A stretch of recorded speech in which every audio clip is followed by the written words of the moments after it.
Lee, there's been over 80 years of Batman. It's kind of hard to imagine. What has been part kind of being of the long history and being kind of before we got to the movies and all sorts and kind of being the pioneer of it?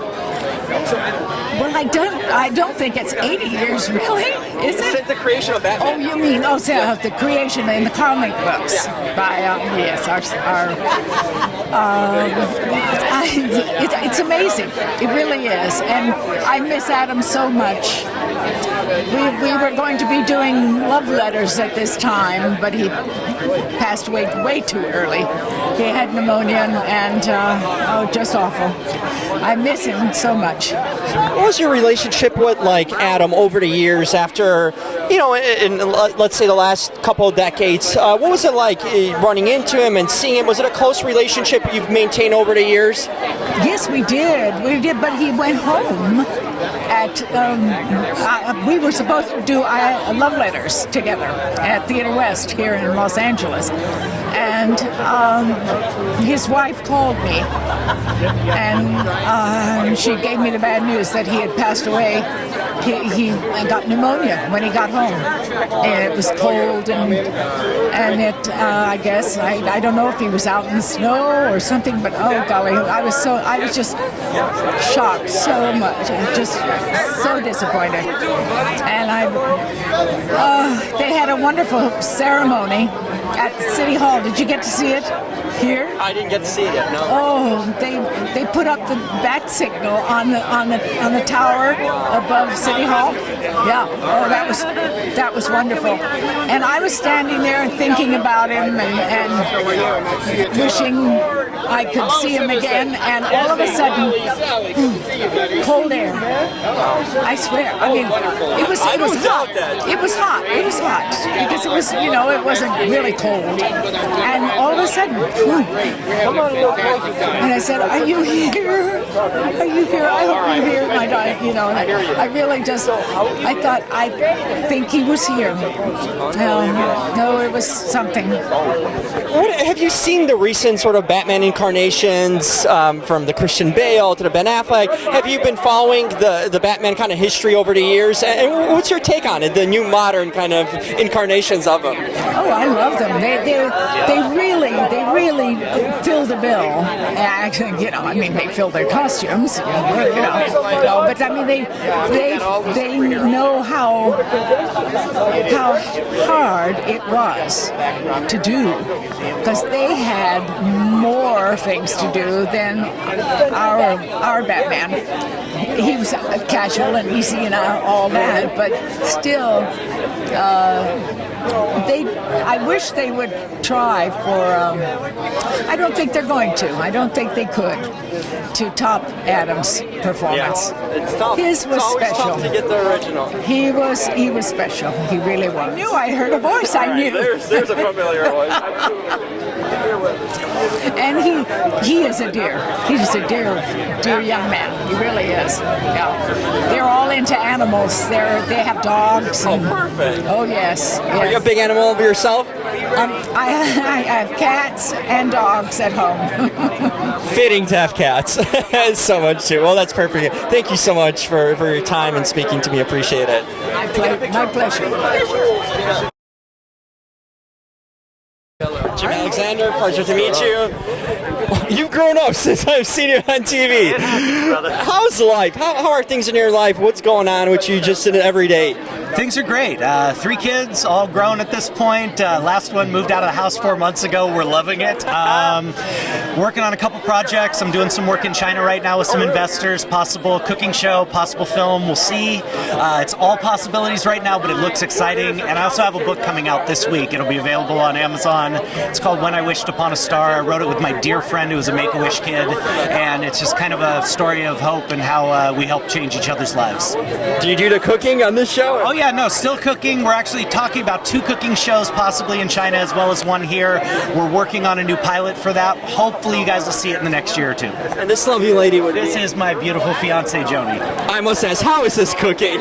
Oh, amazing. That's how he won me over. Really? Oh, that's a tip for me. I'm looking for someone, so there you go. What are some of your favorite dishes? I would have to say the baked chicken. That's my favorite. I cooked her a herb baked chicken with a really awesome wild mushroom risotto. That was the first dish I cooked for her, and she says that's what won her over. So This is the key. This is some dating and life advice right here I'm getting, at least. Jerry, what has it been like? Have you been connecting with the cast over the years? I mean, it's been a while since Growing Pains, but it's still fresh in a lot of people's memory. How has it been kind of over the years as we all grow older? Have you guys been able to reconnect and kind of reminisce? thankfully, as a cast, we never really lost touch. Alan, in particular, was very central in kind of keeping us all. You know, he was the dad, he was the patriarch. So when everybody'd be running, their lives would be crazy, we haven't seen each other in a year, he'd call everybody and say, all right, save this weekend, you're all coming up to the ranch in Santa Barbara, bring the family, and we're having a day together. And we'd do that at least once a year, once every 2 years. And we always talked, we were always on the phone with each other, so we never lost touch. And now, even with Alan gone, we still talk pretty regularly. Tracy and I live near each other. Kirk and I get together, we have the families get together, I cook for them. Of course. Him and Chelsea buy all the groceries, I cook for them and the kids, it's a blast. So we never really, I guess when you're part of each other's lives for 7 years, you know, so long, we really were family to each other, so we never allowed it to really disappear. That's fantastic. In this industry, in this city, that's good to have. It's a real blessing, and it's very rare, it is. I think more and more shows are being like that, but back in the day, you kind of did go your own ways and just kind of wash your hands of it, but that never happened with us. Connected at home with the audience, connected with you guys, and you connect there. That's perfect. Thank you so much. Really appreciate it. I'm Jim Alexander. Hey, Jim. So you're kind of a big deal around here, and this event is kind of a big thing on your agenda. Tell me about this event and just the history of these shows that are being represented. Well, it's kind of exciting. I actually have a childhood friend here, Kit Shapiro, who's with me, and we are unveiling tonight an exhibit with her mom, Eartha Kitt, as one of the Catwomen from Batman. We're going to have 6 Catwomen, and my favorite, of course, is Eartha Kitt.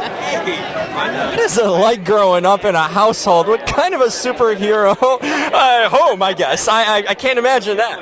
It was never dull. I'll tell you that. There was a lot of movement because my mother was always very much the feline.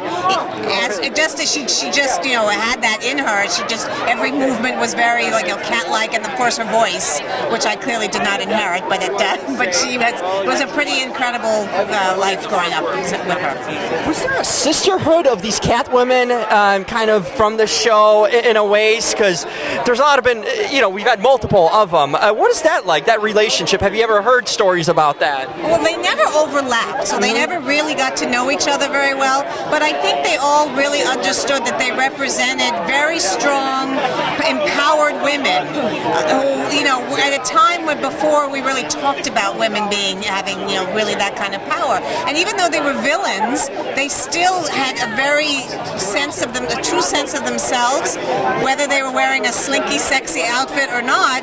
They had a goal, and they were going to do whatever it took to get that. And I think that says a lot for women in general, and for the times that we were talking about, looking back, for learning from other women, as my mother, who was a strong woman, and learning that and seeing these strong women represented here at the Hollywood Museum, it's pretty impressive. Now we're finally in an age where we're really acknowledging women that we should have a long time ago. What is your ladies' take now, how the industry's changed over the years and where we're at now? Well, I don't know. Everyone thinks it's changed, but it's the same thing over and over and over, just with a different slant, a different vision, but it's all the same. Interesting.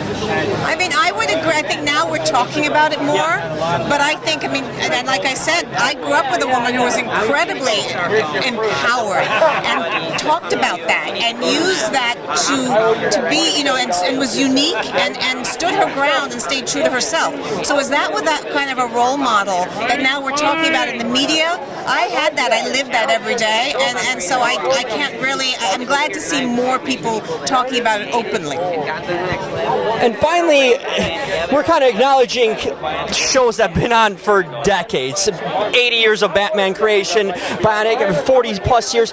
How is the industry now different in a sense, and similarities you see from the past? Because we're kind of acknowledging the past, but what is it like today? Anything that strikes that you'd like to be changed or that you enjoy? Well, you know, that's a very interesting question, but the reality is here at the Hollywood Museum, we have 2 and 3 generations of visitors that come at the same time. They all recognize Superman, they all recognize Batman, Robin, Catwoman, Batgirl, Superman, Wonder Woman, the Bionic Woman, $6 Million Man.